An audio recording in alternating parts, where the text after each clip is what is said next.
ಕನ್ನಡದ ಮಾರುಕಟ್ಟೆ ಇಷ್ಟಿದೆ, ಅದರ ಯೋಗ್ಯತೆ ಇದು ಇಷ್ಟಿದೆ, ಇಷ್ಟು ಬಂಡವಾಳ ಹಾಕಿದ್ರೆ ಇಷ್ಟನ್ನು ತೆಗಿಬೋದು ಅಂತ ತೋರಿಸ್ಕೊಟ್ಟಂತ ಏಕೈಕ ವ್ಯಕ್ತಿ ಅಂತಂದ್ರೆ ಒಬ್ಬ ಶ್ರೇಷ್ಠ ನಿರ್ಮಾಪಕ, ನಿರ್ದೇಶಕ, ಒಬ್ಬ ನಾಯಕ ನಟ ಅಂದ್ರೆ ರವಿಚಂದ್ರನ್ ಅಂತ. ಯಾಕಂದ್ರೆ ಶಾಂತಿ ಕ್ರಾಂತಿ ಅನ್ನೋ ಒಂದು ಮಹಾ ಸಿನಿಮಾನ ಹೌ ಟು ಮೇಕ್ ಶಾಂತಿ ಕ್ರಾಂತಿ ಅಂತ ಒಂದು ಪಿಕ್ಚರ್ ಮಾಡ್ಬಿಟ್ಟಿದ್ರೆ ಈ ಪಿಕ್ಚರ್ಗಿಂತ ಅದೇ ಚೆನ್ನಾಗಿ ಹೋಗಿರುತ್ತೆ.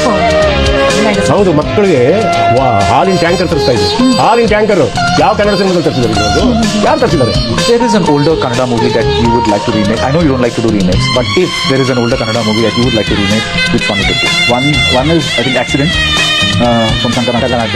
And another film which did work then quite well is Shanti Kranti. But that was an effort which probably Ravichandran sir made it then. And he went pan-India right then. Shooting ಆಗೋಗಿತ್ತು, ಬಂದೆ. ನನಗೆ ಯಾಕೋ ಈ cinema ಬೇಡ ಅನ್ನಿಸ್ತಿದೆ, ನಾನು ಅನ್ಕೊಂಡಂಗೆ ಆಗ್ತಿಲ್ಲ. ಅದು ನಮಗೆ ಗೊತ್ತಾಗ್ತಾ ಇದೆ, ಕಾಣಿಸ್ತಿದ್ದು ನನಗಂತೂ ಕಾಣಿಸ್ತಾ ಇದೆ ಪಿಕ್ಚರ್. ಇದು ಸೊರಗಲ್ಲ, ಇದು ನಾವು ಅನ್ಕೊಂಡಂಗೆ ಅಲ್ಲ ಇದು. ಯಾಕಂದ್ರೆ 3 ಜನ ಹೀರೋ, 3 ಜನ ಇಮೇಜು. ನಾನು ಬರ್ಕೊಳ್ಳೋ ಸೀನು ರಜನಿಕಾಂತ್ಗೆ ಆಗಲ್ಲ, ರಜನಿಕಾಂತ್ ಬಂದರೆ ನನಗಾಗಲ್ಲ. ಆಮೇಲೆ ನನಗೆ ಏನೋ ತಗೊಳಕ್ಕೆ ಹೋಗ್ತಾನೆ ಇದ್ದೀನಿ, ನಾನು ಬಟ್ ಫಿನಿಶ್ ಮಾಡಲೇಬೇಕು ಪರಿಸ್ಥಿತಿ ತಗೊಳ್ಳೋದು. 15 years to clear the dues of that product. 4 ಭಾಷೆಯ ನಟರುಗಳು ಒಟ್ಟಿಗೆ ಕೂತ್ಕೊಳ್ತಾ ಇದ್ವಿ. ನಾವು ಈ ಸಿನಿಮಾ ಎಷ್ಟು ಪ್ಯಾಷನ್ ಇರ್ತಾ ಇತ್ತು ಅಂದ್ರೆ ನಾವು ನೋಡ್ತಾ ಇದ್ವಿ, ಕಾರ್ಗಳು ಶಾಂತಿ ಕ್ರಾಂತಿ ಕನ್ನಡ ಅಂತ ಸ್ಟಿಕ್ಕರ್ ಕಾರ್ಗಳು ಸಪರೇಟ್, ಶಾಂತಿ ಕ್ರಾಂತಿ ಮಲಯಾಳಂ, ಶಾಂತಿ ಕ್ರಾಂತಿ ತಮಿಳು, ಶಾಂತಿ ಕ್ರಾಂತಿ ಹಿಂದಿ, ಈ ತರ ಸಪರೇಟ್ ಕಾರ್ಗಳು. ಆ ಕಾರ್ ಈ ಭಾಷೆಗಳು ಬಳಸಲ್ಲ, ಈ ಭಾಷೆಗಳು ಆ ಭಾಷೆಗಳು ಕಾರ್ಗಳು ಬಳಸಲ್ಲ.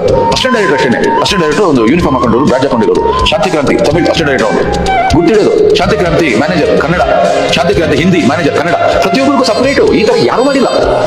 ಆ ಸೋಲು ರವಿಚಂದ್ರನ್ ಸೋಲು ಅಲ್ಲ, ಉದ್ಯಮದ ಸೋಲು, ನಮ್ಮ ಸೋಲದು. ಅವ್ರಿಗೆ 10 ರೂಪಾಯಿ ಬಂದ್ರೆ ಇನ್ನೂ ಸಿನಿಮಾ ಮಾಡ್ತಾರೆ, ಸೈಟ್ ತಗೊಳ್ಳಲ್ಲ. ಕೋಟಿ ರೂಪಾಯಿ ಬಂದ್ರೆ 1.5 ಕೋಟಿ ಸಿನಿಮಾ ಮಾಡ್ತಾರೆ, 100 ಕೋಟಿ ಬಂದ್ರೆ 150 ಕೋಟಿ ಸಿನಿಮಾ ಮಾಡ್ತಾರೆ. ಅದೇ ರವಿಚಂದ್ರನ್. ಶಾಂತಿ ಕ್ರಾಂತಿ ಪಾಪ ನಮ್ದು ಫಸ್ಟ್ ಕನ್ನಡ ರೈಟ್ ಆಯ್ತು. ನಾನು ಶಾಂತಿ ರೋಲ್ ಮಾಡ್ತಾ ಇದ್ದೆ, ರವಿಚಂದ್ರನ್ ಕ್ರಾಂತಿ ರೋಲ್ ಮಾಡೋದು. ಅದಾದ್ಮೇಲೆ ಅದೇ ಶಾಂತಿ ರಜನಿಕಾಂತ್ ಬರೋರು, ರವಿಚಂದ್ರನ್ ಈ ಕಡೆ ಶಾಂತಿ ರೋಲ್ ಅವ್ರು ಬರೋರು, ರಜನಿಕಾಂತ್ ಕ್ರಾಂತಿ ರೋಲ್ ಮಾಡೋರು, ನಾಗಾರ್ಜುನ್ ಬರೋರು, ರಜನಿಕಾಂತ್ ಅವ್ರು ಮಾಡೋರು, ರವಿಚಂದ್ರನ್ ನನ್ನ ರೋಲ್ ಮಾಡೋರು. ಆಗ ಒಂದೊಂದು ಶಾಟನ್ನು 4 ವರ್ಷ ತೆಗಿತಾ ಇದ್ವಿ. ಹೀರೋಸೇ ಬೇರೆ ಆಗೋರು. ವರ್ಷಗಳು ಎಷ್ಟು ದಿನ ಶುರು ಮಾಡೋರು ರವಿಚಂದ್ರನ್ ಮಾಡ್ತಾನೆ ಇರೋರು, ಹೀರೋ ಸ್ಟಾರ್ಟ್ ಇಲ್ಲ, ಮತ್ತೆ ಅದನ್ನೇ ಮಾಡೋರು, ಮತ್ತೆ ಸೆಟ್ ಹಾಕೋರು. ಬಹಳ ದೊಡ್ಡ ಎಫರ್ಟ್.